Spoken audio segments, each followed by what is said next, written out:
국민TV 시사토크 맘마이스 여러분의 힘찬 박수와 함께 시작하겠습니다. 아이고.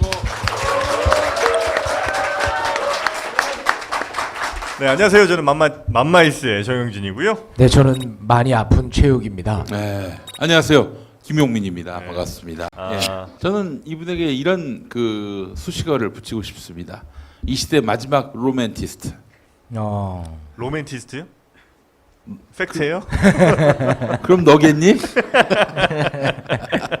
저는 이분 대한민국 대표적 지식인이라는 생각을 갖고 있습니다. 맞아요, 네. 맞아요. 서로는 변태란 얘기도 있던데. 아니요. 그게 주예요. 그래요? 네, 변태가 주입니다.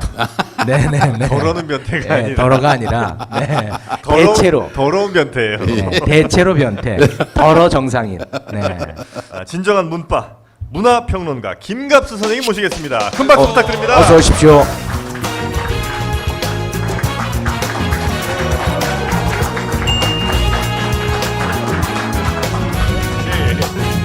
오늘 뭐 만날 여자가 따로 없으시고. 아니 체육관에 모여 있어요. 근데 진짜 여성분들한테 인기가 많으세요. 뭐 안 믿으실 수도 있는데 이분 작업실 있으시거든요. 예. 김갑수 선생님 작업실에 항상 여성 게스트가 자주 찾아옵니다. 아이고. 네. 작업실이 그 작업할 때 그 작업입니다. 그 의미의 작업. 네네네. 근데 뭔가가 좀 작동이 안 된 이후로는 오지 마라 만류하고 있어요. 소용이 없잖아. 네. 시작부터 더럽습니다. 지식인으로 포장해드렸더니 아니 우리 정영진 씨도 작업실을 만들면 어떨까요? 저요? 네. 그래 지금 추진 중이에요. 추진 중이에요? 네, 홍대 쪽에 작업실 하나. 작업실을. 근데 그게 사실 그 부부 관계에도 더 좋다는 얘기가 있던데. 그러니까 따로 이제 그 작업실 하나를 만들어서 아예 이제 밖에서 좀 많이 자고 예를 들면 주말에 한 번씩 이렇게 들어가고 하는 게 오히려 부부 사이도 더 좋아지게 하는 비법이라고 우리 선생님 말씀을 좀 해주셨거든요. 그 배우자나 연인의 상대에게 항상 미안한 짓을 해야 그래야 잘하게 되는 거예요. 당당하고 떳떳하면 이게 큰 소리만 나오거든요. 근데 일단 돈 문제. 저기요, 저 애들도 와 있는데 좀 그 정상적인 얘기로 합시다. 이게 정상적인 얘기예요. 제가 가장 존경하는 분입니다. 좀 미안하게 살아야 돼요. 아유 그래요. 저는 우리 저 김갑수 선생님을 보면 항상 이질적인 느낌 그리고 좀 자존심을 좀 버리고 말씀드리면은 저한테는 이 경외감의 대상이기도 하거든요. 네. 어떤 점이? 그러니까 뭔가 좀 나와는 다른 생각, 굉장히 낯선 생각 이런 것들을 많이 하시지 않습니까? 그런 차원에서 우리 선생님의 일상이 굉장히 궁금합니다. 저는. 네. 일단 일상보다 일생을 얘기해야 될 텐데 일생. 저는 그야말로 보태지 않고 말해서 일생을 한 가지만 하고 똑같이 살았어요. 중학교 때 이래로. 그런 경우가 많지 않을 겁니다. 예. 한 중1 때부터 지금까지 모든 생활이 똑같고 또 모든 행동은 거기에 맞춰져 있고 또 그걸 위해서 살고. 어떻게 똑같다는 겁니까? 그러니까 저는 아직도 지금 중학생인데 예. 뭐냐면 판 사서 판 듣는 행위예요. 중학교 올라갈 즈음에 아메리칸 탑4라고 FM 그 라디오 방송이 있거든요. 그때 시작이 돼갖고 옛날에는 그 백판이라고 복사판 그런 걸 사기 시작해서 고등학교 때 어떤 르네상스라고 클래식 음악 감상실을 알아서 그때부터 이제 집중하게 되고 예. 그 이후로 한 번도 이탈 없이 일평생을 그냥 한 가지만 한 거예요. 그냥 음악만 들었어요. 그래서 나머지는 그거를 하려면 비용이 필요해서 일을 해야 됐고 공간이 필요해서 공간을 만들었고 뭐 등등 이런 식으로 내내 살아왔는데 아주 희한한 거는 그렇게 살아도 사라져요. 아직 안 죽고 안 망하고 그냥 굳건히 버티고 있고 또 그 짓을 평생 했더니 약간 그 분야에 소양이 있는 사람, 들을 거리가 있는 사람 이렇게 돼요. 그래서 인생에서 다채로운 체험을 해보는 분들이 많은데 옛날엔 저도 그게 부럽고 그랬어요. 왜냐하면 남자들이 성장하면서 해보는 많은 체험들이 있잖아요. 저는 하나도 못 해봤어요. 그냥 방에 꾸겨 앉아서 어제도 156장의 판을 주문을 했어요. 어젯밤에. 156장이요? 네, 저 한 번에 단위가 이 박스로 치면 몇 박스 이런 식으로 항상 해요. 근데 이 그 어디서 저 세일을 하더라고. 그래서 왕창 질렀는데 그게 일생 계속된 일이죠. 근데 생활상 부침이 있잖아요. 예예예. 이 경제적으로 형편이 어려울 때도 있고 좀 날 때도 있고 네. 항상 똑같았어요. 여유가 돈이 좀 들어오면 판을 많이 사는 거고 예. 여유가 없으면 판을 덜 사는 거고 항상 그 차이죠. 아 알겠습니다. 근데 한 가지만 한 게 제 꿈이었고 연애나 사랑도 한 사람하고만 하려고 그랬었어요. 근데 한 13년 정도 전투를 벌이다 잘 안 됐죠. 그래서 그냥 막 결혼하자고 애원하는 여성이 갑자기 생겨서 그냥 관대한 마음으로 해준 거죠. 아, 어떻게 그 말씀을 그렇게 하세요? 그거. 아, 팩트야 또 그게. 팩트라도 너무 그 아내에 대한 배려가 없는 거지. 제 처가 동의하는데 어떻게 해요? 왜냐면 저는 인생이 거의 바닥까지 망가진 상태여서 제 처를 만난 거거든요. 제 문제를 돌봐주고 하소연을 들어주고 하는 상대였기 때문에 그 사람은 자기가 돌보지 않으면 죽을 거라고 생각을 한 거예요. 사명감을 느낀 거지. 예. 그래서 그냥 난 받아주고 결혼해서 애 낳고 지금까지 그냥 그럭저럭 살고 있어요. 다만 한 3, 4년은 한 집에서 살았는데 네. 생활 시간대가 완전히 다르거든요. 이 예. 사람은 새벽에 나가야 되고 그렇지. 저녁에는 일찍 자고 예. 빈 시간에는 자기 공부를 해야 되고. 예. 근데 저는 항상 소리를 내거든. 예. 도저히 안 되니까 제 처가 저를 형이라고 그때는 불렀었는데 예. 형 안 되겠다 하더니 지 돈으로 공간을 하나 얻어줘서 결혼 후에도 작업실 생활이 시작돼서 야. 지금까지 주말 부부를 유지하고 있죠. 근데 우리는 아주 부부 사이 좋고 해피하고 예. 뭐 별 문제 없어요. 일부러 그 소음을 만들어냈다는 얘기도 있던데. 아, 그냥 좋은 방법이네. 나도 LP를 좀 들어야 되겠어. 이게 좀 있어 보이기도 하고. 근데 오늘 주제는 아니지만 삶이 외롭고 심심해서 못 견디겠다는 분들이 너무 많거든요. 네. 근데 이게 누구 뭐 그렇게 속죽인 얘기는 아니지만 제가 경험을 해보니까 일평생 단 한 가지에 관심만 가져도 조금밖에 못합니다. 말하자면 제가 40년을 음악을 들었는데도 음악에도 네. 장르가 많잖아요. 제가 예. 한 바퀴 삥 돌았거든요. 근데도 정말 조금밖에 모르겠고 이 훌륭하다는 연주가 왜 훌륭한지를 깨닫는 게 전 과정이었어요. 내가 분석하고 해석하고 설명하는 건 터무니없고 근데 음악회 해설은 많이 해요. 그거 다 사기치는 말인데 대충 전문 용어 섞고 둘러대면 넘어갔는데 그러니까 다채로운 체험을 젊은 세대에게 많이 권하는데 예. 예. 그 반대편에서 한 가지 오타쿠처럼 집착을 해도 거기서 사는 길이 나와요. 저는 극단적으로 형편이 어려운 시절에도 판을 샀거든요. 안 먹으면 돼. 근데 결론은 죽지는 않더라. 예, 그리고 국면이 항상 바뀌더라 그런 생각을 해요. 그 우리 김갑수 선배님의 그 일생을 통틀어서 나의 노래다라고 생각되는 노래가 있으십니까? 이건 내 노래다. 이게 이제 뭘 말하냐면 제가 이제 음악을 좋아합니다 얘기했더니 그걸 노래로 이해했잖아요. 그 굉장히 무식한 사람이라는 얘기예요. 아, 그 음악 중에서 노래. 음악 중에서. 아니 베토벤의 바이올린 협주곡을 노래라고 안 하잖아요. 그렇잖아요? 네. 아, 그 바이올린 협주곡입니까? 아니 사례를 예를 든 건데 네. 근데 하나에 고정되는 사람은 그걸 좋아하는 사람이 아니에요. 어. 어떤 분야거나 나는 어떤 문학 작품 책이 제일 좋아요 그러잖아요. 네. 그거는 그게 좋았던 기억을 계속 가져가고 새로운 걸 안 해요. 계속 새로운 걸 접하면요 어디에 고정되기가 거의 힘들어요. 왜냐하면 좋은 건 끝이었기 때문에. 예. 요새는 애시드 포크라는 장르에 집중을 해서 그러니까 최근에 최근 한 반년 정도 그랬더니 에스토크는 LP를 구하는데 거의 불가능한 CD를 구하는데 얼마나 많이 샀는지 우리가 지금 갖고 있는 지식의 체계는 이 문자 언어 그리고 이 지성 생각을 동원하는 체계가 거의 대부분이잖아요. 사실 생활을 좋아하면 그림 작품을 본다 그러면 그림을 쳐다볼 때 느껴지는 직물적 감각에서 출발하는 거지. 지금 이렇게 재미없는 얘기를 계속 아마 편집될 겁니다. 걱정 안 하셔도 됩니다. 예. 네, 아무튼 잘난 척 그만하시고요. 네. 근데 하나 더 못하겠는데 네네네. 잘난 체를 하나만 더 네. 하겠는데요.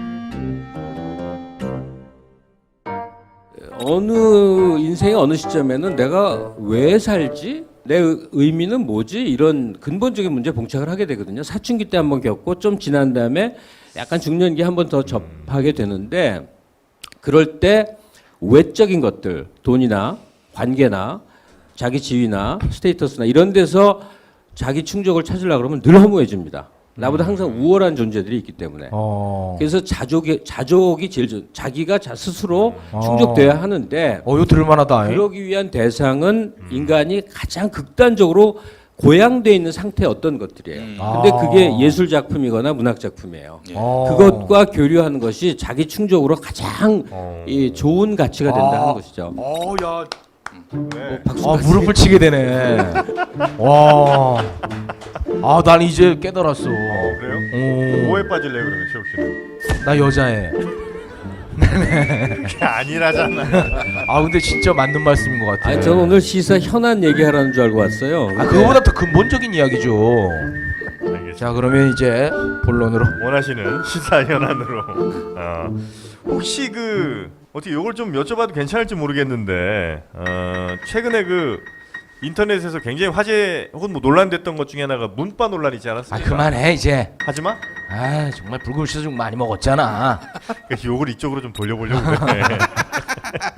문바 발언에 대해서 혹시 보셨죠? 서민 교수. 네네네. 서민 씨하고 잘 알죠. 네. 거기에 대해서 혹시 얘기를 뭐 하신 적 있습니까? 아니면 뭐 생각 정도만? 근데 얘기할 기회는 없었는데 네. 우리 방청석에 여러분들이 계시니까 자기가 문바라고 생각하시는 분 한번 손 좀 들어봐 주세요.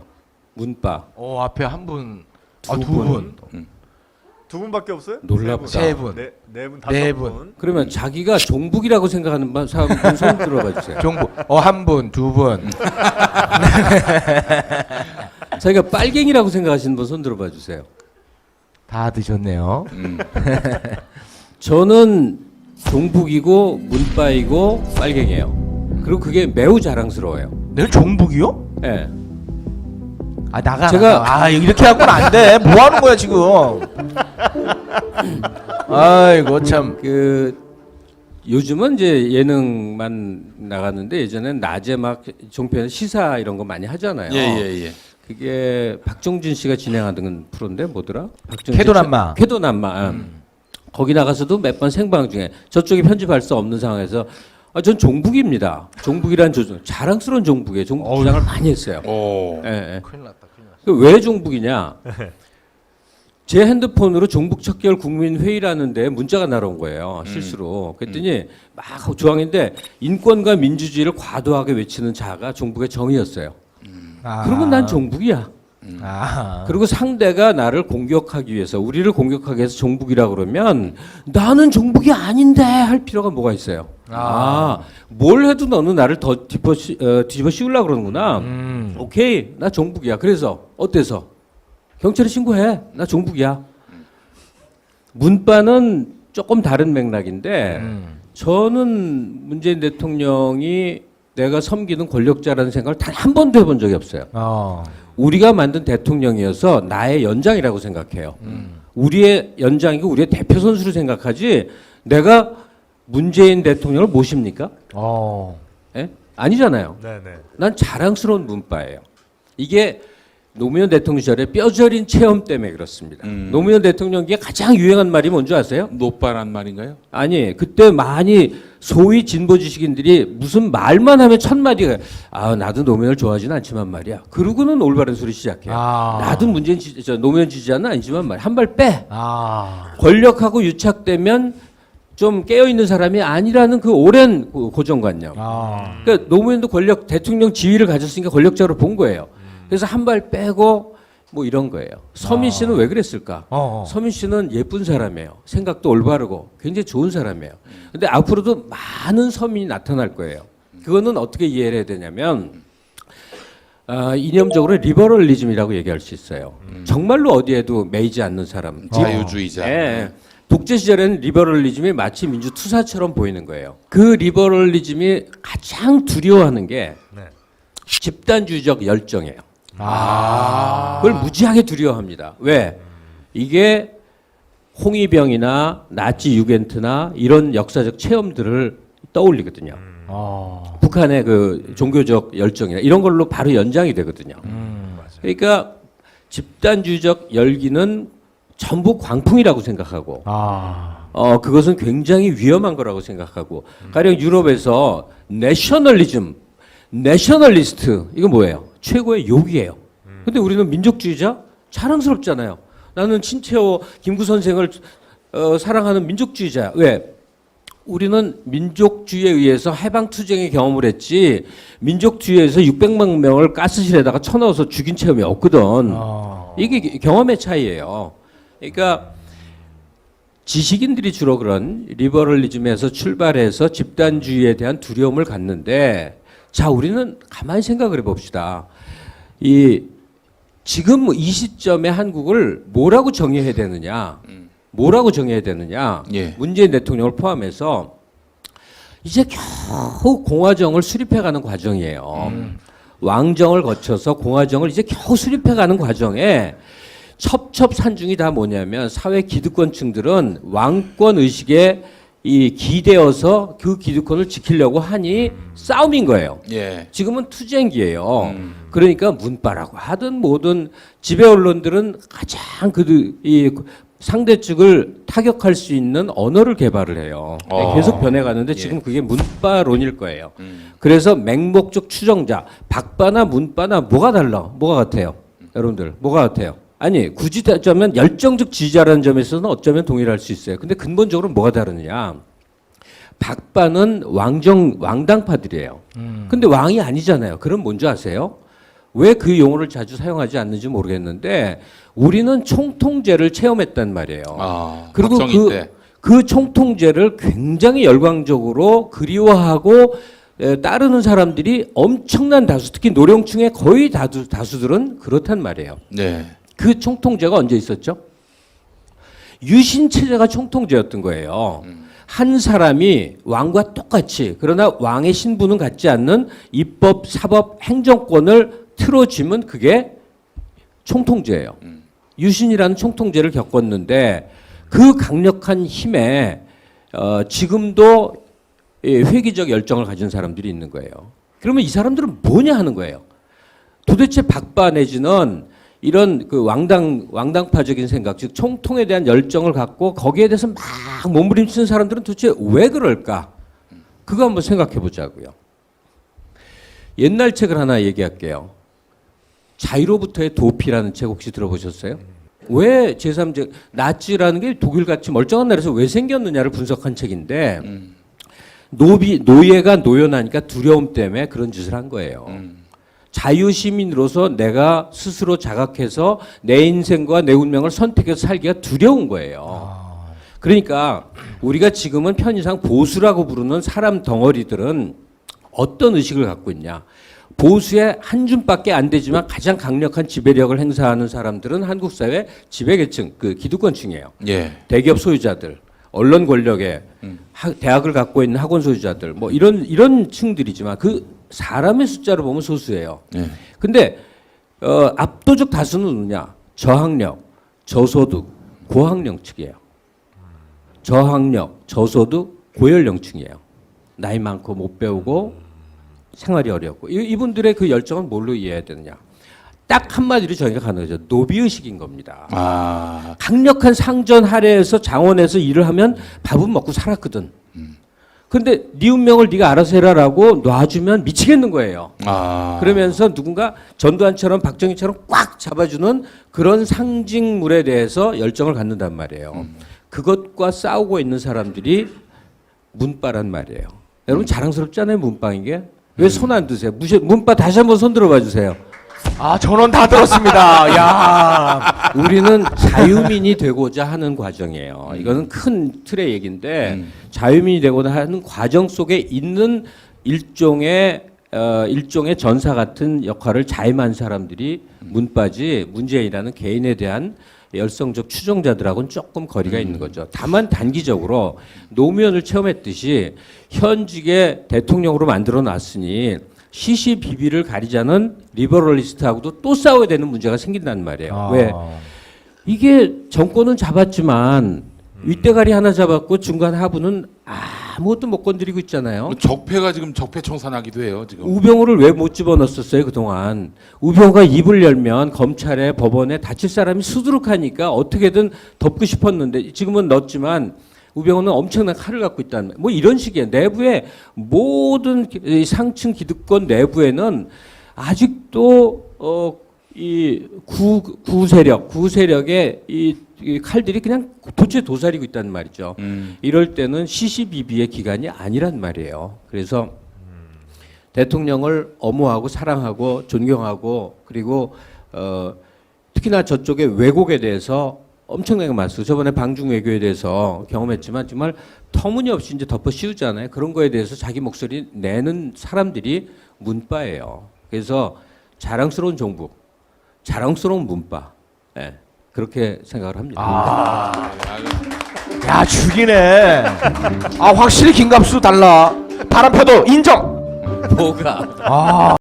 50년 동안 똑같은 판에서 삼겹살 구워 먹으면 고기가 시급해집니다. 판을 갈 때가 이제 왔습니다. 국민의 말과 언어, 거꾸로 타는 보일러가 있다는 얘기는 들었지만 복지 공약이 왜 이렇게 자꾸 거꾸로 축소되는지 유쾌하게 그런데 따뜻하게 서민들의 눈물을 이제는 닦아줄 때가 됐다. 그전에 정치에선 들어보지 못했던 메시지를 던지는 이런 것들이 국민의 마음에까지 전달이 되고 있구나. 상당히 여유 있는 표차로 앞서가고 있는 모습입니다. 떠나지 마세요. 예, 기사무실에 있을 겁니다.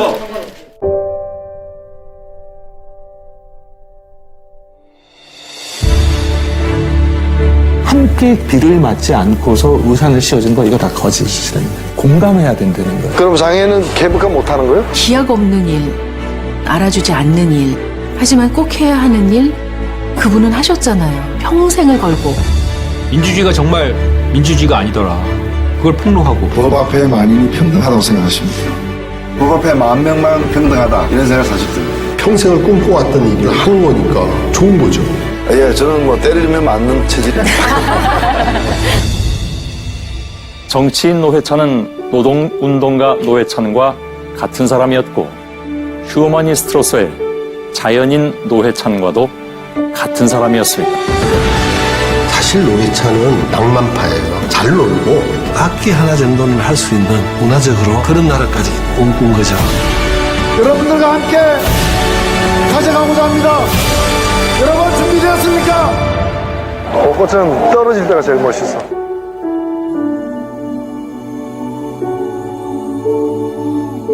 시간이 얼마 안 남았을수록 여러분들과 저 사이의 애정은 더욱더 많아지고 깊어지는 것 같습니다. 여러분 사랑합니다. 여러분이 사랑합니다.